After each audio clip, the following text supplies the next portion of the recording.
I'm about to share with you some wonderful succulents that you can grow in climates that you normally would think are too cold or too wet for succulents.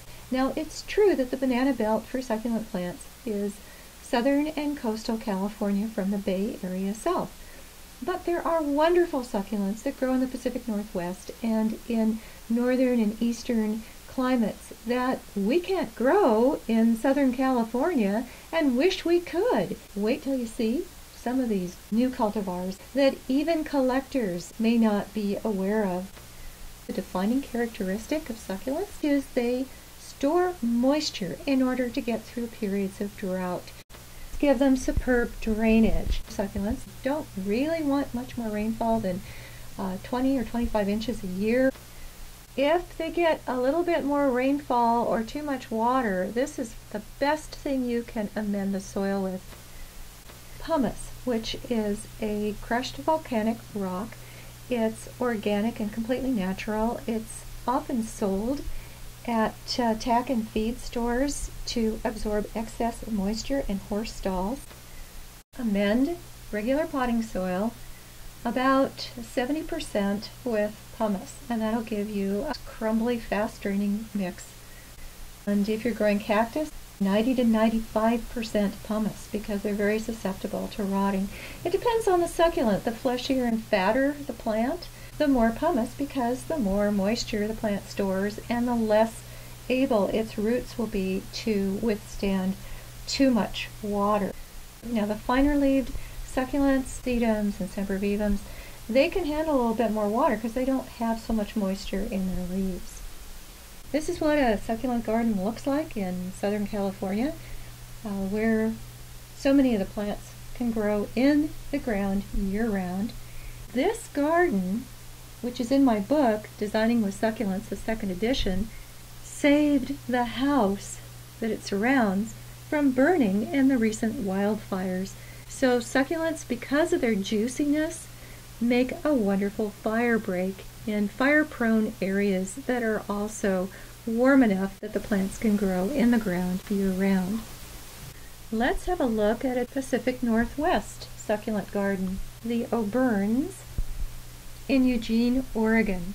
These stone troughs, maybe hypertufa troughs, are moss encrusted. Well, that doesn't happen unless you get a lot of moisture. And these are sempervivums, also known as hens and chicks, the plant that you can grow and that will thrive for you and that will give you years and years of pleasure in your garden and a lot of beauty. And the Latin, sempervivum, means ever living because they produce offsets that continue to root and carry on. Sempervivum tectorum, one of the most common ones. You can see why it's so highly prized by gardeners. It has that symmetry that we love about succulents. It's a rosette form, looks sort of like an artichoke. They will cascade and trail down, and these umbilical-like stems will produce roots, and those will settle in to the soil, and that makes the chick or the offset independent of the mother plant. Some wonderful cultivars here, these reddish magenta ones, those that combine the two colors, Sempervivum arachnoideum, which is webbed. But there's one here that is not like the others. This is an Echeveria, and they have fleshier leaves that are more keeled. You can see it looks kind of boat-shaped there, as opposed to not having a keel along the back of the leaf of the Sempervivum. Echeverias are from Mexico, and Sempervivums are from mountains of Europe. Now, there's a lot of wonderful design potential for sempervivums.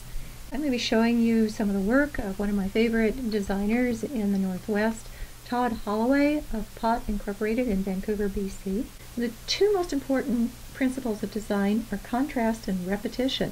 Well, you can certainly see a lot of repetition here with all of those rosettes that are basically that same form of the symmetrical overlapping artichoke-like leaves. But then contrast enters in that you have multiple sizes of the plants and also different colors. If you can combine red, white, and blue in a composition, it's very pleasing to the eye. It's sort of like combining the primary colors. but you don't often think of red, white, and blue, and they work really well together. And it works really well in a blue pot. What Todd did here for a client is he used their existing bird bath, and he drilled 4 holes in the concrete to make sure it drained, very important in a wet climate. And then he planted it primarily with sempervivums with a little bit of sedum. Now what you may not realize is that he mounded the soil. And what that does is that gives you a dome rather than just a flat composition. And a rounded semi-spherical composition is very pleasing to the eye, and it goes very well with the circular shape and the classical look of the pot. I have YouTube videos that talk about how to do that, how to create a mounded succulent arrangement. This is the same planted bird bath. Sempervivums bloom by elongating the entire rosette. That takes so much energy out of the rosette that it dies. But not all sempervivum rosettes in a colony bloom at the same time, and when that happens and that rosette dies, the others, the offsets that it's produced, will fill in the gap. When a plant blooms once in its lifetime and then dies, that's called being monocarpic. No doubt you're familiar with this succulent. It's one of the most popular, Sempervivum arachnoideum, from the Greek for spider, and those little white filaments actually expand and stretch as the rosette gets larger. I like it in this arrangement. The way the tumbling nature of the Sempervivum rosettes have followed the shape of the clamshell, and then adding interest in the background and repeating the green is dark green Irish moss. Interest in sempervivums is surging, and major nurseries and growers are doing a lot of hybridizing.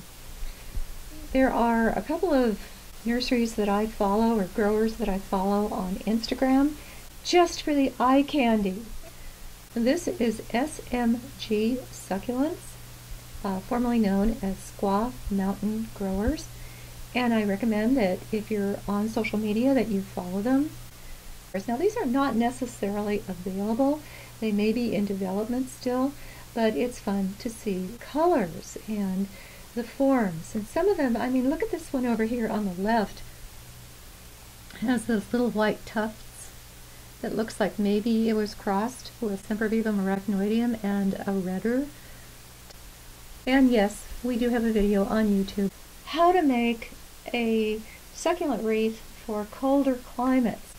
If you're wondering about the names that I'm giving you, I have a page on my website, and I encourage you to go there. It's my online handout sheet for my presentation at the Northwest Flower and Garden Show, and it has the names, it has the links. Go to DeborahLeeBaldwin.com, and under regional you want to go to Northern Climates. And if you have any questions, you're welcome to email me, dlb@DeborahLeeBaldwin.com.